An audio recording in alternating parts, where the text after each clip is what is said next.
Il était une fois un village. Et dans ce village se trouvait un arbre. Sur cet arbre, une branche abondante de fruits juteux, sucrés, délicieux. Et sur ce même arbre, une autre branche, pleine de fruits empoisonnés. Quiconque tentait de s'en sustenter trouvait la mort à ses pieds. Mais il était impossible de différencier les deux branches. Un jour, la famine s'abattit sur le village. Et alors, tout le village se réunit autour de l'arbre. L'aîné, le doyen, fit un pas en avant. Il se dévoua pour goûter un des fruits de l'arbre. Il saisit un fruit sur la branche, l'emporta près de sa bouche. Il l'embrassa en vérité puisqu'il ne le mordit. Il prit un croc et rien ne se passa. Alors, tous se ruèrent sur la branche bénie.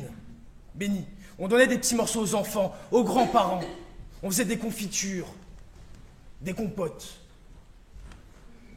Et pour ne plus jamais faire l'erreur de tomber sur la branche empoisonnée, on la coupa. Le lendemain, tout le village se réunit autour de l'arbre. L'arbre n'était plus. Ayant perdu une de ses branches, une partie de lui-même, il était mort. Monsieur le Président, Madame, Messieurs les assesseurs, voyez-vous, il en est de même avec l'être humain.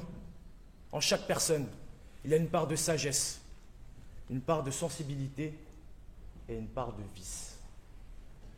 Quand les deux premières nous font grandir, comprendre, l'autre fait que nous harcelons, comme Thomas. Nous avons tous été harceleurs. Ce silence complice quand l'enfant marginal mange tout seul à la cantine. Ce rire moqueur quand cette fille a eu ses premières règles à la piscine. Ce regard inquisiteur quand on a eu vent que pendant une soirée, une fille a eu le malheur de s'enticher de 2 personnes pendant la même soirée. Mais je ne vous blâme pas, comme je ne me blâme pas non plus. Le réel problème, ce n'est pas le harcèlement. Ce n'est pas le harcèlement, ce n'est pas le harceleur, c'est le harcèlement. Il nous faut lutter contre le harcèlement. Il est là. Il est cette nuée, il est cette fumée. Il nous faut lutter. Composer avec cette branche pourrie, mais pas la couper. Aujourd'hui, je porte la parole de ceux qui n'auront jamais cette chance de grandir, de comprendre, de devenir meilleurs. Adhémar, vous avez privé un enfant du droit de grandir, du droit de devenir un homme. Thomas est mort. Pourtant, 2 jours avant, il vivait. Monsieur Maquès recevait des prix et des récompenses. Le fils Maquès recevait des coups et des moqueries. Monsieur était dans ses radis, le fils était dans les choux. Le soir, Adhémar entend les pleurs de son fils. Elroul, lui, n'entend que les récits de ses exploits. Mais il le regardait pourtant les larmes plein les yeux et rempli de détresse. Mais lui ne se regardait que lui-même dans le miroir. Et un jour, quand il voit la bombe au poivre déballée et vide, alors il comprend. Mais c'est trop tard. Il est tard d'ailleurs ce soir-là quand il se réveille.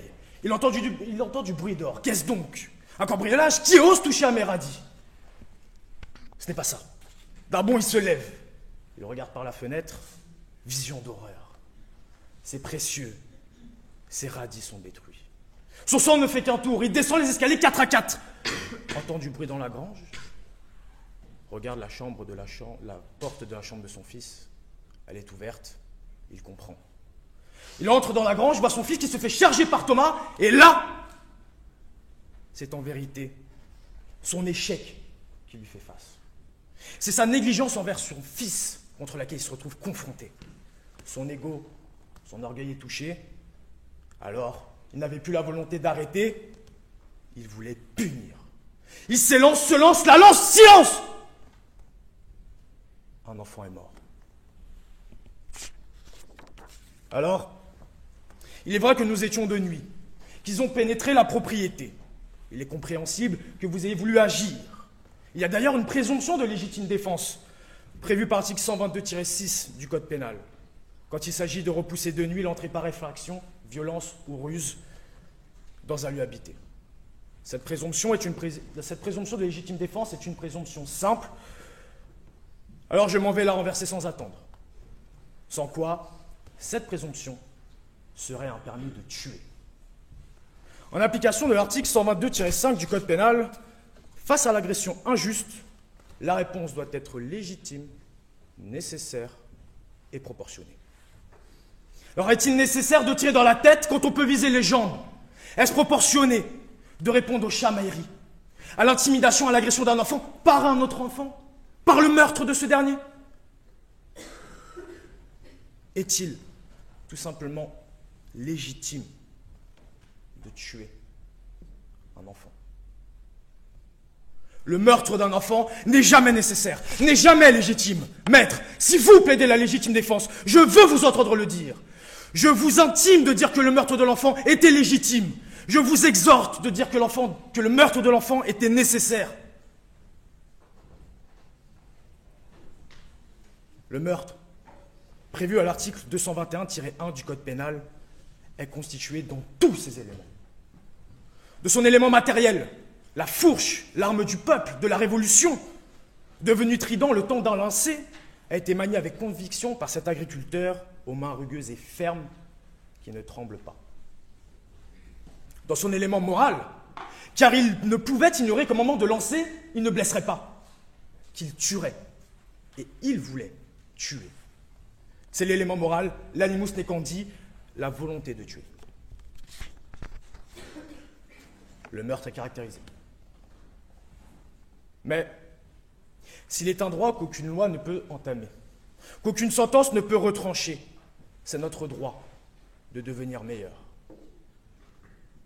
Et ce droit de devenir meilleur est accompagné d'un droit à l'échec, bien souvent, trop souvent sous-estimé. Bravo! Bravo à ceux qui ont échoué! Bravo à ceux dont les vaisseaux ont sombré dans la mer! Bravo à ceux qui, dans la mer, se sont noyés eux-mêmes. De l'échec ressortent des choses merveilleuses, souvent les plus belles. Thomas ne connaîtra jamais ces soirées entre amis où on se fait recaler de boîtes et on finit à 5 dans une Twingo 2 à refaire le monde. Il n'aura jamais l'occasion de vivre ces moments qui forgent un amour, de préparer le rendez-vous parfait, le lieu idéal pour la déclaration. Mais on oublie sa carte, il y a des grèves, et finalement on finit par marcher toute la nuit dans Paris-la-Belle. Et cette déclaration, faite devant une vieille épicerie, sera sans doute la plus sincèrement belle que vous n'ayez jamais dite. Nul doute, et si on m'avait, moi, privé de mes erreurs, nul doute que je ne me tiendrai pas ici devant vous ce soir. Moi aussi, j'ai été poser mes affaires à la BU pour rien, juste pour faire bien, sortir et ne jamais revenir. J'ai reçu des relevés de notes avec des 2, des 4, avant de sortir faire la fête avec ceux qui avaient validé. J'ai redoublé une première fois, parce que c'est normal quand on arrive à la fac. Mais oui, tout le monde redouble à la fac, Adrien, c'est normal. Puis encore. Ah, mais cette fois-ci, j'étais pas loin. J'ai échoué quand je n'avais rien à perdre. J'avançais bêtement vers le précipice, et alors que je pouvais faire demi-tour, mes erreurs m'ont amené au bord du vide. Et c'est seulement là, quand la moindre, minuscule, petite erreur m'aurait fait tomber, que j'avais quelque chose à perdre. Que je l'avais vu de l'autre côté, cette majestueuse robe noire, comme lui il regarde ses radis. D'ailleurs, demandez-lui, lui, s'il ne se serait pas battu jusqu'au bout, prêt à tout pour conserver sa réussite. Peut-être que c'est ce qu'il a voulu faire. Peut-être est-ce par simple égoïsme qu'il a tué et qu'il aurait tué quiconque se trouvait dans la grange ce soir-là. Mais si on ne m'avait pas donné les ambitions de mes échecs. Pour toutes ces raisons. Pour tous ces enfants qui doivent échouer pour réussir. Pour tous ces enfants qui n'ont pas eu cette chance d'échouer. Pour les parents de Thomas, qui feront face à la chambre d'enfants vide, au lit d'enfants vide, au repas de Noël terne. Pour Thomas, pour l'avoir privé de ses erreurs, de ses échecs, je requiers une peine de 10 ans de réclusion criminelle. Adhémar, Adhémar, aujourd'hui que la loi des hommes vous punit son nom, vous serez condamné. Comme Caïn quand il tua sa chair, quand il tua son frère Abel. Quand il descendit seul sous cette voûte sombre, quand il se fut assis sur sa chaise dans l'ombre, et qu'on eut sur son front fermé le souterrain, l'œil était dans la tombe et regardait Caïn. Adhémar, ce n'est pas l'œil de Jéhovah ce soir qui vous regardera, c'est celui de Thomas. Mais je vous comprends, Adhémar. Je comprends votre peine, votre tiraillement, que vous ayez envie de sauver votre enfant, la chair de votre chair. Mais ce que je comprends, mais n'approuve pas, c'est ce geste meurtrier, c'est cette exécution.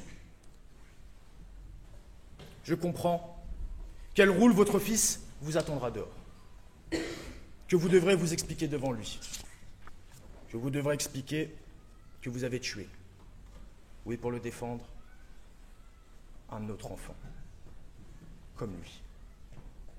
Pour cette raison, votre peine n'emportera que 5 années de réclusion incompressible, afin que vous et votre fils puissiez vous reconstruire. Kipling nous dit, si tu peux rencontrer triomphe après défaite et recevoir ces deux menteurs d'un même front, si tu peux conserver ton courage et ta tête quand tous les autres la perdront, alors les rois, les dieux, la chance et la victoire seront à tout jamais des esclaves soumis. Et ce qui vaut bien mieux que les rois et la gloire, tu seras un homme, mon fils. Alors aujourd'hui, Adhémar, soyez un homme pour votre fils.